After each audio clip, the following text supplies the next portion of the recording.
everybody, and welcome to yet another episode of Yeah, We Read It. My name's Laura Petro, and I'm one of the hosts. My name's Meggie Gates, and I'm the other host. And that's right, everybody, we're best friends, and you're cordially invited to our book club where we are reading young adult novels from our youth and reliving them as 20-somethings living in Chicago. If you've missed out, we are reading the Clique series. We are on book 7, It's Not Easy Being Mean. And if you want to go back and catch yourself up, go right ahead, but you are more than welcome to start at book 7 because, much like reality TV, young adult novels, you can really jump in wherever. Exactly. There's 5 girls. They're insecure and bitchy. They're middle schoolers, and there's boys that they like. And they're a clique, and that's it. That's the book. That's basically it. So let's recap. We ended book 6, that they are all friends again. Mm-hmm. They've returned to Westchester. Mm-hmm. Claire has just filmed this movie. Still everyone's very resentful towards her, but they're just happy to be back in Westchester.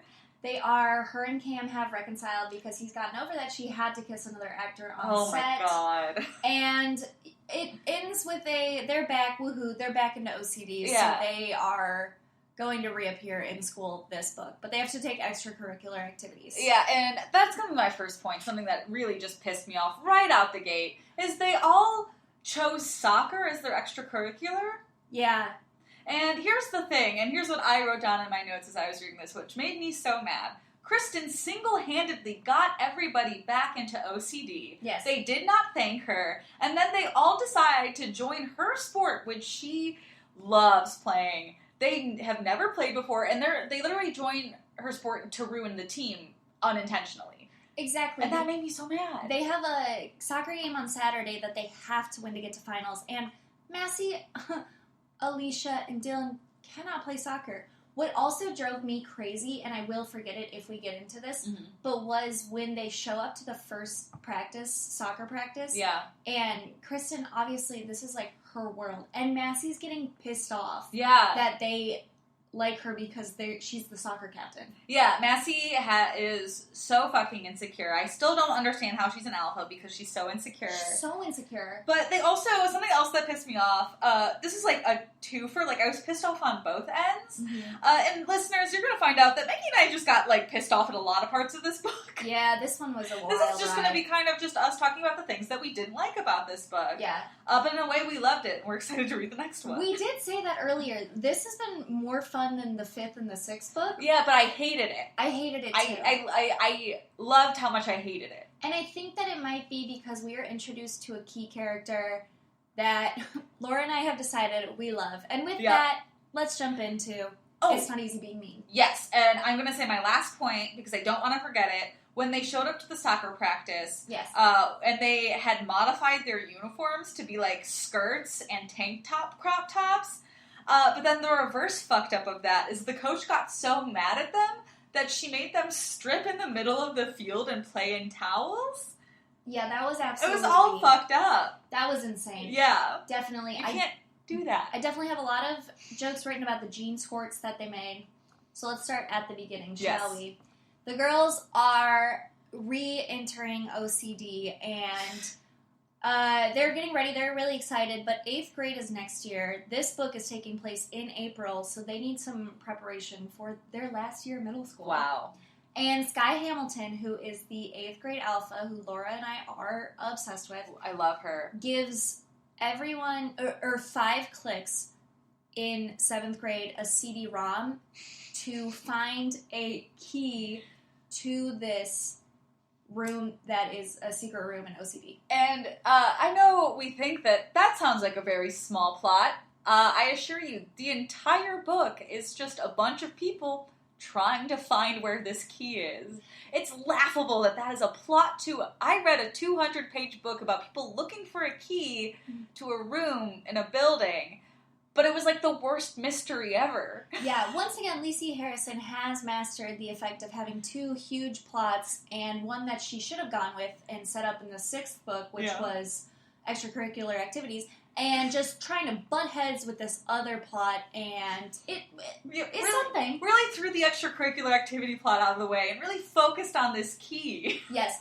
Massey is expecting this key because she is the alpha of 7th grade, But since it's the 5th year anniversary of the key being found originally by a LBR, a loser beyond repair, Skye is spicing it up, and it is a race to find the key. Yes. Yes. Yeah, so she gives them this CD-ROM that plays a video, which is so outdated of putting a video on a CD-ROM. Also, the way that they described Skye's mouth, right? It's so visually, and I heard it from Massey's point of view. This, once again, reaffirms my thesis that Massey is a closeted lesbian. See, I still think Claire's a closeted lesbian, but I'll get into that later because of how much she wants to stay in this friend group despite how terrible they are to her. Oh, God, it's so true. Who knows? But anyway, I will say, and I think we've touched on this before, I think Lacey Harrison is a really good visual writer. She's very good at describing the scenery and how things look. Yeah. But when it comes down to plot and characters and those sorts of things, really falls flat. But every time we go somewhere or see something, we see it. We actually can see it. Oh, absolutely. Yeah. So to kick off the relay race to find this key, Skye has a poem that more or less I will summarize, and it's all about she has kissed essentially every guy, but they have to find the one guy that she has a crush on, and she kind of makes him out to sound like he has no fashion sense and is butt ugly. Yeah, it's weird. So yeah, she said the quest for the key is she's hidden the key under a boy's bed. Yep. And now all of these girls have to somehow get their way into all these boys' bedrooms to look for the key. And that's the plot to the book. It drives everyone crazy. Can you imagine a ton of girls, like if it was reversed, obviously, but like a ton of people just randomly running into your house and going to your bedroom as a 7th grader? I would be 12, stressed. I'd be stressed. I will say I do think Lane and her friends had the best tactic where they would just show up to people's doors with balloons. Mm-hmm. Like so many balloons and then just run in and go look for it. I thought that was great. I thought that was a great tactic. Yeah, exactly, because you ambush them when they're not expecting it. But the Pretty Committee made that entire tactic list that's on page 95, and it literally stressed me out reading it. Like, Alicia's made, I kid you not, listeners, it is 3 pages of a grid listing every single boy they think Skye has kissed, who is going to break into this room, and their tactic for breaking into the room. My personal favorite is Lee Chan, who is an 8th grader, who Kristen is sent to his house under the guise of getting a photo with a large Shrek cutout. That was my favorite one. It's so funny, and I did read all of these, and it's just like, you could tell she was kind of running out of reasons, but I loved reading all of them. I want to see his Regional Spelling Bee Award. That one, yeah, they were all over the place. Alicia obviously had to do the most work because she has huge boobs, which of course it can't be a Clique book unless we really nail home that Alicia's boobs are huge. Yeah. So upon re-entering, because once again there's another plot, which is their school life on top of finding this key, they introduced finally my favorite bit in this book, which is, I remember this in middle school, I would do the same thing, but Massey is like, we will walk to the beat of Don't You by the Pussycat Dolls, and they like count down in their head, and I remember doing that. I thought I was going crazy until we got to this book. I know, because I was like, did that actually happen? Then when I read it, I was like, this is exactly what Meggie was talking about. I know, and I think we were talking about making a playlist in like the 5th book for songs they dropped, and I was like, it has to be coming, it has to. Yeah. I didn't think I got to 7 books when I was 13 reading these. I forget. I think I left off at the 10th book, maybe? I really don't remember. I'll know when I get there. Yeah. Ish, I'm pretty sure. But who knows? I don't know. But when they do this walk to Don't Ya, they make Claire walk 3 seconds behind them, or 3 beats, essentially, 'cause it's a song, because she didn't let them rate her outfit before they went into the building. I was going to gas it up and be like, because she was wearing Old Navy. Because she was wearing Old Navy, and I was personally offended because you know how much I love Old Navy. I do love that it backfires, though, immediately, because everybody's just obsessed with Claire now that she's been in this movie. Everyone wants Claire's signature everywhere. Yeah. She tests it out. It's very cute. She has, like, different writings of it. And she ends up being late to class because people just want to talk to her. Something that's really mentioned early on is Olivia, who we remember from books 3 and 4, who has, like, a much bigger role because she was, like, Alicia's other best friend. Yeah. They describe her, like, oh, Olivia, Alicia's ex-best friend. And I was like, wait a minute, when did they stop being friends? I know. She just kind of fell off the face of the earth. Yeah. But not in any way that she was written out. It's like, no, she's still here, but we've just decided that her and Alicia aren't friends anymore, which makes me sad because I really liked Olivia and Alicia as friends. I did too. And this same day at school, Claire is trying to weigh the pros and cons of, because as Dial L for Loser left off, she is going to get an agent, she's going to be in movies, and she makes a to move or not to move list, and I'm not going to read it all because it's ridiculous. One of her pros is that she gets to have a sleepover with Dakota Fanning. But she has so many happy faces for California. Yeah. It's California. It's California. And I will say all of her reasons for California and versus California, which is the opposite of the list. Mm-hmm. The yay list, it seems like a no-brainer. Yes. And I think, and this is where we'll get more into this as we go. It pisses Maggie and I off so much that this book is just like, of course Claire should follow this acting shit. Yep. And she's just constantly like, well, I don't know what to do. And it's like, Claire, shut the fuck up and go to LA. At this point, this was after Donsha, and then I got to this diary entry of hers. I was like, okay, I ripped off so much of this book growing up because I had a pros and cons list to one of my best friends as a child, and instead of approaching her about it, I had her over and then, like, meticulously left it open on my bed so maybe she'd find out, and I'd be like, I didn't want you to find out this way. And I don't think we ever talked about it, but I think she saw it. That's so fucking funny, Maggie. I know. That's so mean, too. I know. I think I did it out of, like, a place of concern in my head, but whatever. I will say the dumbest reason to stay in New York on her list is, well, I like the way the colors of the leaves change in the fall. And I was like, Claire, you're from Florida. You've seen a fall. Like, it does not matter. Also, I have fans in Westchester, possibly more than Massey. Not that I would ever say that to her. Oh my fucking God. So we have compiled a list of boys, as we said, and what rooms they have to go into. Yep. And I love this undertone the entire book because Massey is mad because Darrington kissed Skye. And she's just, once again, my closeted lesbian theory, finding reasons to cut it off.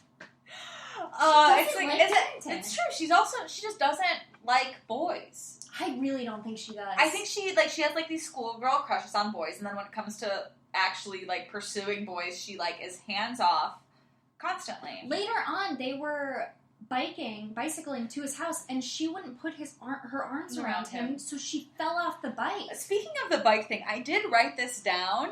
Contrary to what I just said about how Lisi's so good at writing, like, things visually, how the hell was Massey riding that bike? I do not know. Because it doesn't make sense. Let me pull this up for us, listeners. Please? Okay.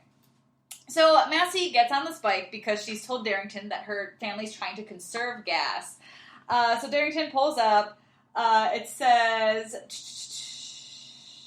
an effort to avoid lifting her leg like a dog, so gauche.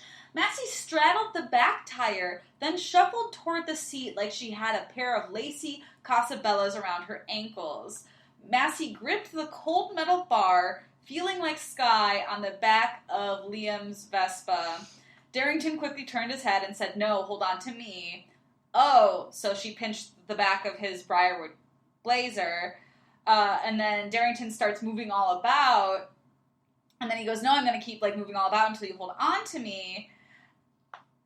And then she is hanging off the side. She digs her manicured hands into the seat and pulls herself back up again, and then finally wraps herself on Darrington. I don't understand how she got onto the bike, where she was sitting, and where Darrington was pedaling. Because I thought she was sitting side saddle and honestly putting her fingers on his shoulders like she was picking lint off. Yeah, because for a little bit I was like, well, if he's on like a motor scooter, like a Vespa, it would make sense because she would be behind him and that she would have to do that. But it didn't seem like that. The minutes he started turning and trying to flip her off, it literally felt like one of those mechanical bulls. And also I was like, well, if he had pegs, that would make sense too. Yes. Or if she was sitting on the handlebars, but she's not doing that either. She's like, I don't know where she's standing or sitting and where she was clearly behind Darrington. It doesn't make any sense. It makes no sense. Lacey, if you ever listen to this podcast, tell us how Massey was on this bike. Please. This is the only time I'm going to channel Lacey and be like, please, I have to know how she was riding this bike. So they show up to Darrington's house because he is on the list of one of the people that they kissed, and Massey just lets herself go off in his house. Mm-hmm. And he insists multiple times, please don't go in my bedroom. Which, I mean, he's a middle school guy. Yeah. It's gonna be messy. And she goes in, and lo and behold, it is so fucking messy, and she doesn't find the key. Big old pigsty. And she's immediately turned off. Yet another reason she is a lesbian. But yeah, she leaves immediately, too. Mm-hmm. Yeah, and it's... because she has to go meet with everybody since they've all been on their other room missions as well. And at this point, she is fucking pissed off at Claire because Claire has been meeting with her agent, Miles, and just got offered a audition with a director who won 4 Oscars, and Cole Sprouse would be in the movie. Yeah, the only deal is that she'd have to shoot the entire summer and move to another country in the fall for 1 month. She was gonna come back in January, I'm pretty sure. Yeah, like it wasn't gonna... She would miss the fall and then come back after the holidays. And she was gonna make so much money. So much money. But no, she has to stay with her friends. With Cole Sprouse. So she shows up to the cheese place. It's like a rap place, who knows? Yeah, cheese cafe, whatever. And... And all of the pretty committee reconvenes, and they can't get into Cam's house without Claire, and they are like, Claire, what the fuck is the holdup?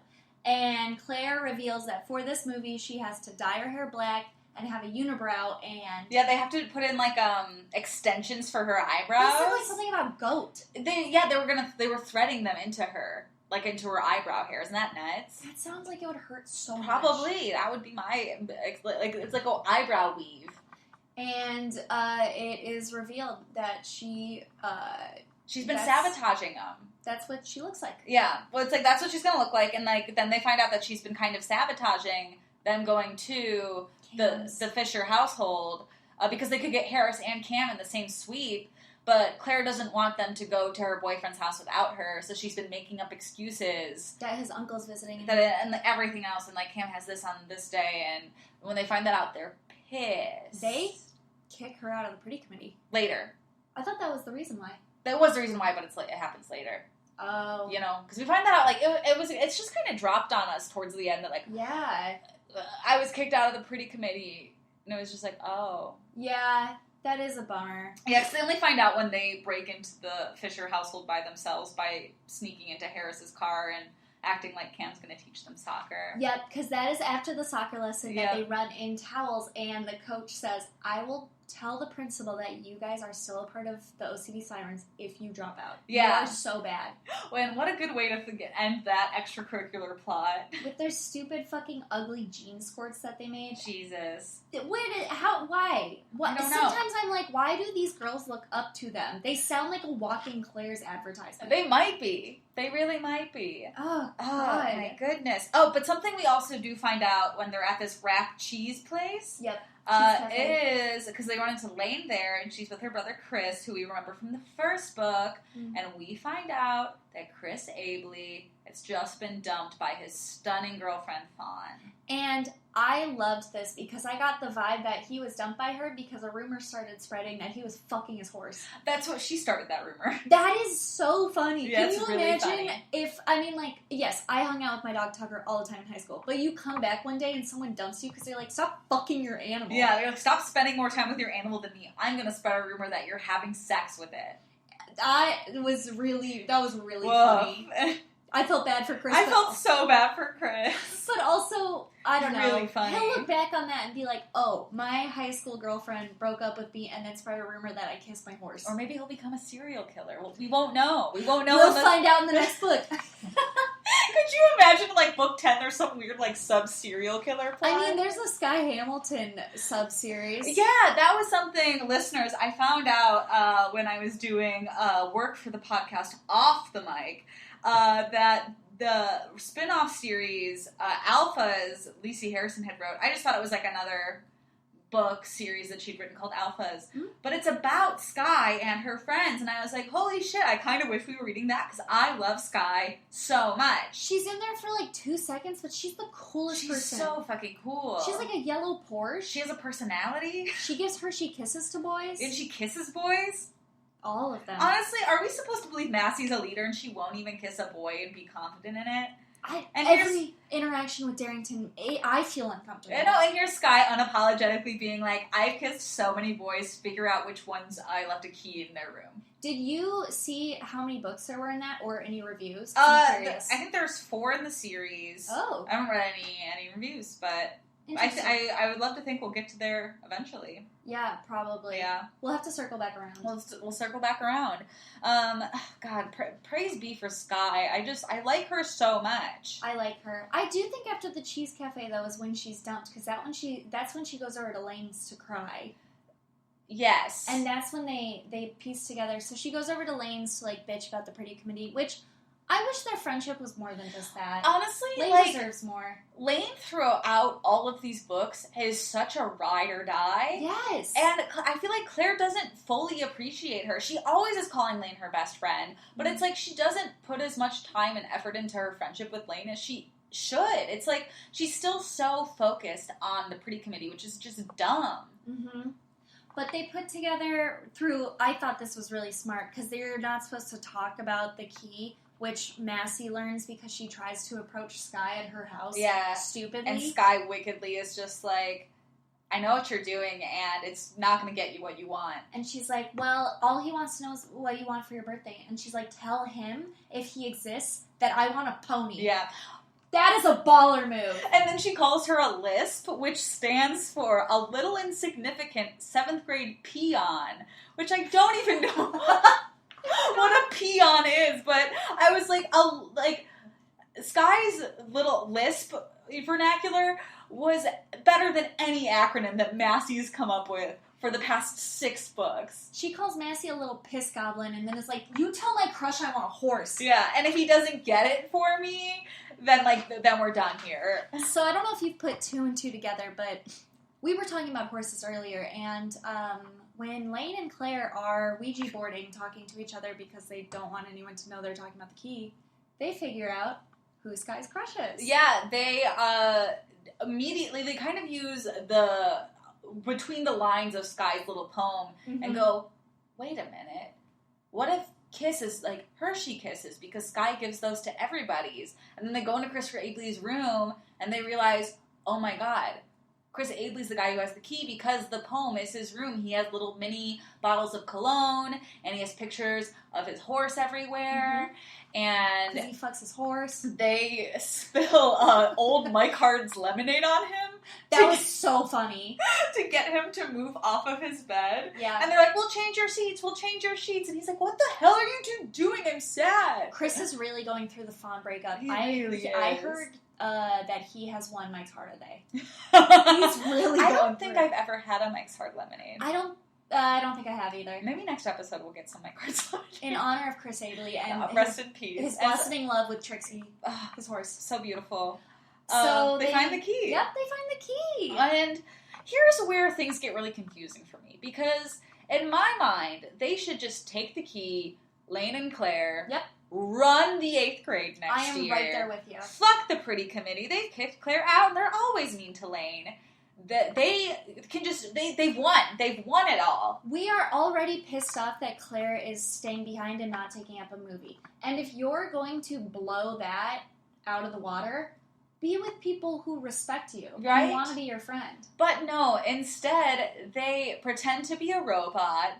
They call the pretty committee because it's their Friday night sleepover, and they go, we have the key. And they go, who is this? And it's this whole thing where they find out it's Claire and Lane who's calling them, and they're like, you better give us that key.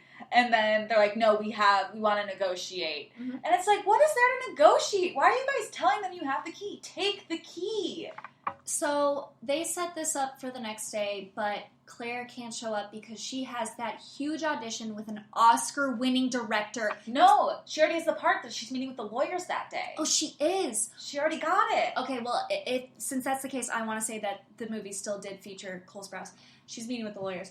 And Lane goes to meet with the Pretty Committee at Alicia's place because Alicia once again has to plug that her dad is, I don't know if you know this, a lawyer. Wow, I love that Alicia's personality is that her dad's a lawyer. We should honestly start taking notes on how many times and take shots to see how many. We should do that. We'll do that next book. We will be pronounced dead, legally.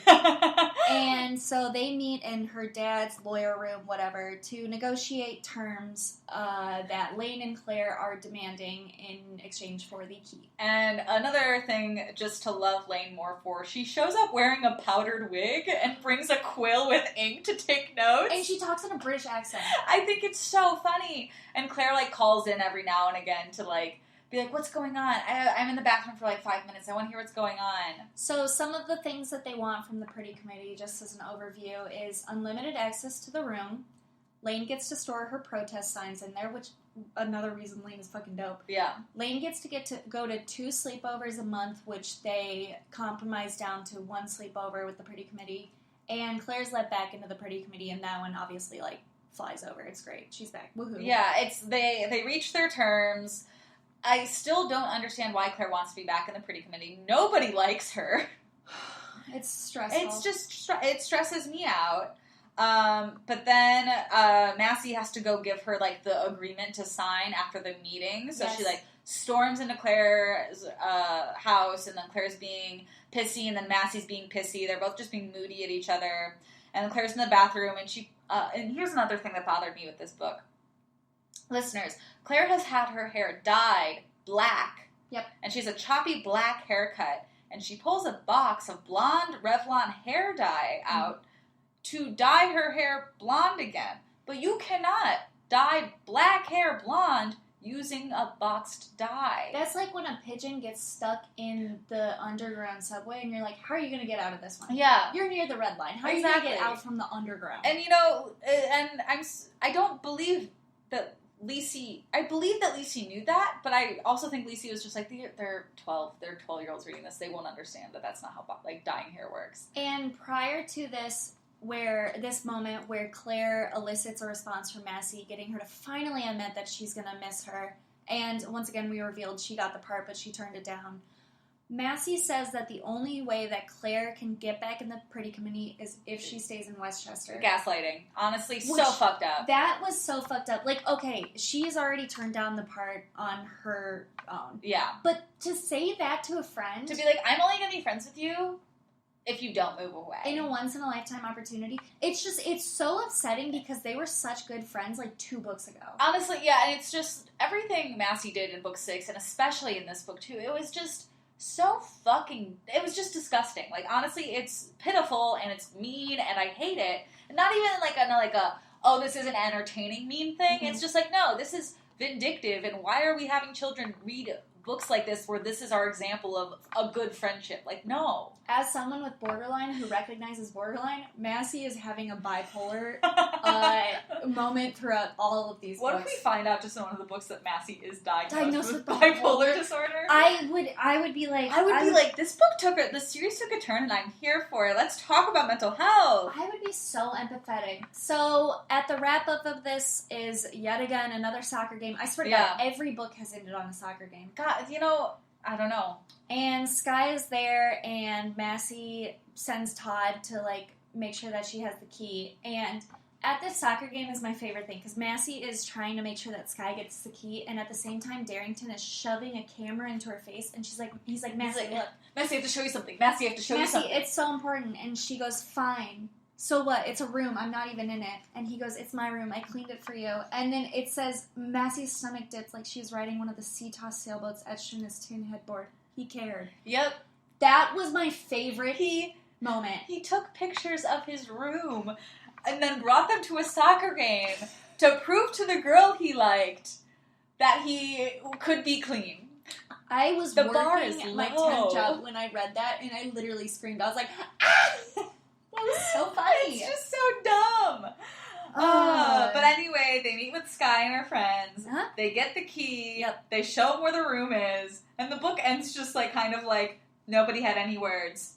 That was it. That was it. They don't even describe like the room. It was just like, I couldn't think of anything to say. And you know that we're going to do that shit again where it leads on this cliffhanger, so you think Lacey's going to immediately pick that up. And instead, it's a new plot, and we're like, what? It'll be like, the Pretty Committee's been really into science lately. I'm excited to see if this room plot sticks around for a little bit, but I'm sure it'll become a very small, minor thing that they're just like, oh, by the way, we could go meet in the room that we have access to later. Ridiculous. I think we need to break it down. Yep. This is our top 5 list this week, or this episode, I should say. Yep. Very specific list this time around. Mm-hmm. This is the top 5 times Claire should have stood the fuck up for herself. And left Winchester. Just go to California. Oh my god, just go to California. I'll start it off. Number 5, just any time that they're making fun of her. It's constant in this book. It was constant in the last book. It's constant in this book. There's a point where, like, Massey calls her a tard. Like, it's just like, what the fuck? Oh. Yeah. Yeah, that's a bummer. And that's, and that's starting off that list. Maggie, would you read number 4? Okay, yeah. Number 4 is easily, like, the first chapter, when Todd is just selling all of her things to people. She just watches out the window going, he's selling my backpack! And I was like, why aren't you stopping him? And the books were still in it. Yeah, and her monkey keychain. And her monkey keychain. Yeah, and I remember, like, flipping the pages and, like, flipping back, being like, wait, did she just... Oh, she's just watching this happen. Okay, she's not... I do like that she has a party scarf that gets sold. Yeah. That's really cute. Her That's party pretty scarf. funny. Number 3, as we touched upon, that they walk into the school to Don't Ya by the Pussycat Dolls, Mm-hmm. and then they decide to make Claire walk 3 paces behind them, and she doesn't object at all. She's just like, okay. Yeah, she was really depressed that It's day. like, Claire, you are the most famous person in this friend group. Mm-hmm. You're allowed to say, no, that's stupid. Stand up for yourself. Number 2 has to be when her Hollywood agent Miles texts her. I'm not even kidding. Every time she's about to take a bite of food, like he is in the rafters everywhere. Wait, what is it? Runaways. Runaways? Yeah, Runaways are thin. Because she's supposed to play a runaway in this next movie. Oh my god! Yeah. I read it as like runway models. Oh, no, like a runaway. That is so classist. Yeah, like the plot of the movie is very problematic. But he keeps telling her to not eat because runaways are thin because they don't have any food. Oh my god. And he texts her this multiple times just when he's not even around. All it just says is runaways are thin. When it's just like, she is 12. You are literally telling this girl to have an eating disorder. This is the second book in a row where they're like, no cookies for Claire. Yeah, they're really trying to promote anorexia on our 12-year-old friend Claire. Jesus. So, but also Claire, just eat whatever you want, stand up for yourself. Dylan too. Oh my god, we didn't even talk about how Dylan's plot this entire book, everybody, before we get back into this list, is Dylan's trying to get depression so she will stop eating. Oh my god, I forgot about that. that. I can't even believe we made it this far and did not say anything about it. Because Dylan and Kristen have no point. They have no plot. Dylan literally is like, can we just turn on the news or something so I can find something sad so I get depressed and stop eating? I read on a website that if you have depression, you don't eat. And they're like, great, this book came out in 2007, here's Hurricane Katrina. Dylan. I think Hurricane Katrina was 2005. It was 2008. No, I was in 5th grade when it happened. Wild, what is that?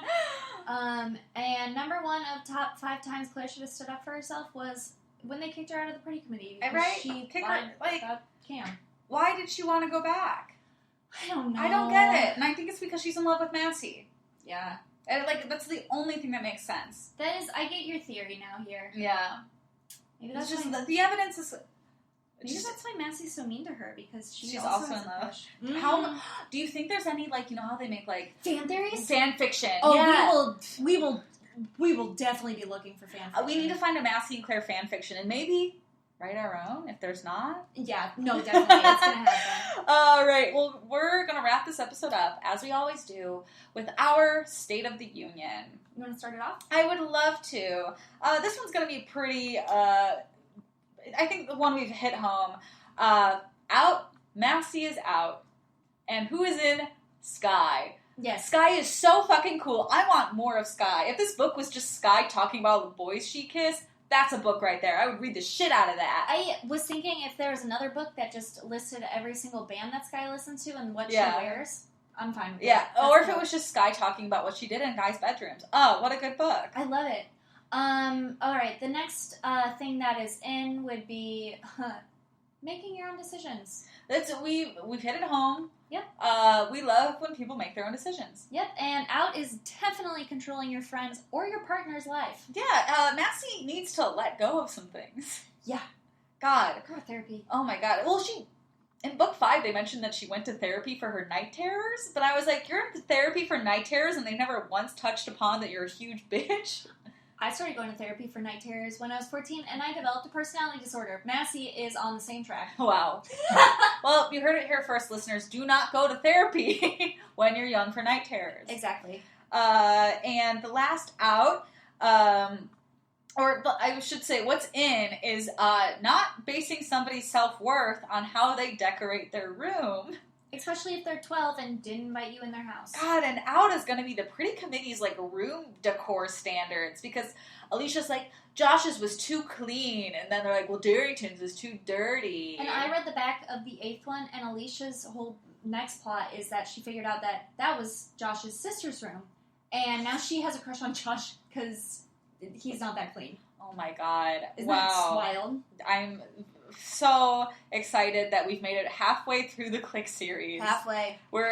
There's 14 books. We are on book 7. We are starting book 8, sealed with a diss. That's it for this episode, everybody. Make sure you follow us at Meggie and Laura on all social medias. We're everywhere. Turn your head to the left right now. We're right there. Turn your head to the right. We're right there. We're everywhere. We're surrounding you. We're inside you. Ever heard of Jesus being omnipresent? No. Try Meggie and Laura. That's us. We're also part of the Social Podcast Network. Make sure you're following them and checking them out as well. They have tons and tons of cool podcasts that you can listen to. Mm-hmm. So if you like this one, definitely give them a check. And don't forget to subscribe to us, rate, review us, because that's going to help us out so we can get more people who are just as cool as you listening to our podcast as well. But that's going to be it for Y'all We Read It, and we'll see you guys for book 8. Bye!